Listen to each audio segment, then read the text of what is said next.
Today we're going to do something a little different and try something that I wouldn't typically try. This is Jim Beam Sunshine Blend. Let's get into it.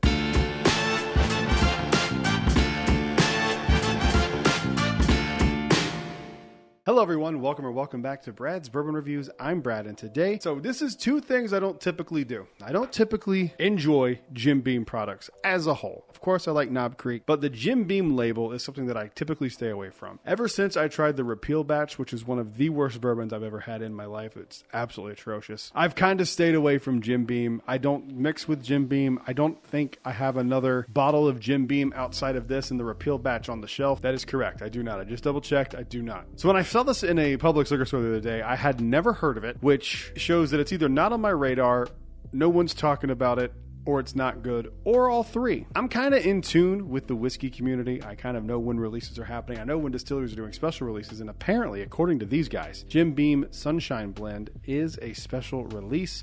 This one comes in at 80 proof, and there are a few red flags for me. First off, it's Jim Beam. No shade. If you like Jim Beam, God bless you. I do not. The other part of it, says this is made for mixing and sharing. That is a gigantic red flag for me as far as a whiskey goes, because I typically don't mix my whiskey. I usually drink it neat. But we will see if this is actually good on its own or if it does need to be in a cocktail. Let's go ahead, crack this open, and let's get into this. The only other time I've seen a bottle that said great for mixing and it was good by itself was the Jack Daniel's Sweet and Oaky. That's actually a really good bottle. And on the bottle, it says that it's perfect for mixing. I think the reason that is on that label is because that's an international exclusive. I think most people aren't buying Jack Daniel's to drink it neat necessarily. I'm talking about people specifically on vacation, not, whiskey drinkers, but people on vacation, they're trying to appeal to like, hey, mix it with Coke. It's a Jack and Coke. That's just speculation on my part. This one, I don't know. Who knows? This could be incredible. I hope it's all right. I'd never want anything to be bad. So let's just give it a nosing. Let's see how we feel. It smells like orange and wood. That is the only two things I'm getting out of this, orange and wood. Nothing else, just orange and oak. I do like the color on this, even though it's, it's pretty light, but it is kind of pretty. I like the label too. Made for your favorite bourbon cocktail, drink it any damn way you please. Still just getting orange peel and oak.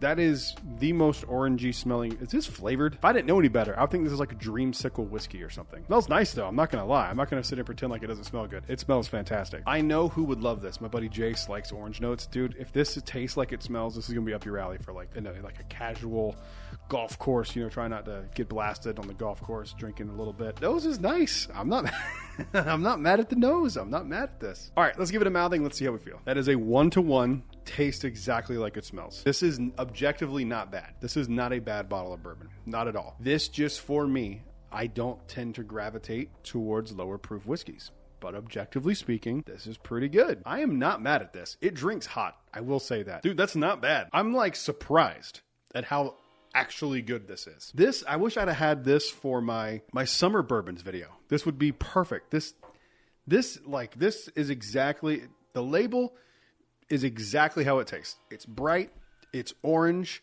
it's oaky. I actually really like this. God damn it, dude. I'm surprised.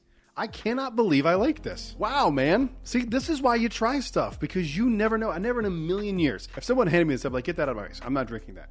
But the fact that I was able to sit down, give it some time, give it a proper review. I've been sitting here for about 15 minutes with this thing, just kind of going over it. I edit out a lot of the footage, by the way, to make it something that you guys actually would want to watch. I am shocked. I'm shocked, man. Now, do not get me wrong. This is not something that's going to blow your hair back. It is what it is. It is a simple 2-note bourbon at 80 proof, and it costs $18. That's exactly the price point for this. I think, honestly, if they release this at like 100 proof, you probably have something special. This is good. This is not bad. I know you guys are going to think I'm crazy, but this is good. I'm telling you. That might be the biggest surprise of 2024. Never in a million years would have thought that was good. All right, what do I rank this?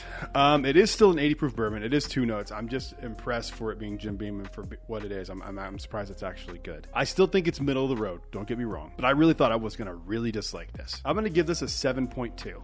This is surprisingly good. The fact that an 80 proof bourbon is getting that high of a score from someone like me, who is a gigantic proof person, should say all it has to say. I mean, I'm not going to tell you to rush out and go grab this, but if you see it and you're curious like I was, I think you'll like it. Now, if you don't like orange, you're not going to like this at all. This is all day orange. It tastes like it's flavored. But ladies and gentlemen, that is the review. Thank you all for watching. Leave a comment down below. I'm going to give away a 2-ounce sample of this because I feel like people will need to try this. Leave a comment in the comments. Any comment will do. Any comment will guarantee your entry, and I will spin you on a little wheel, a virtual wheel, and pick one winner to give 1 2-ounce sample to. Make sure you comment down below. If we can get to 2,500 subscribers, and we are close. We are less than like 700 away at this point. If we can get to 2,500 subscribers by the end of 2024, I'm going to give a 3 allocated bottle giveaway. So make sure that you subscribe so you don't miss that. That's the review. I will see you guys on the next one. Until then, cheers.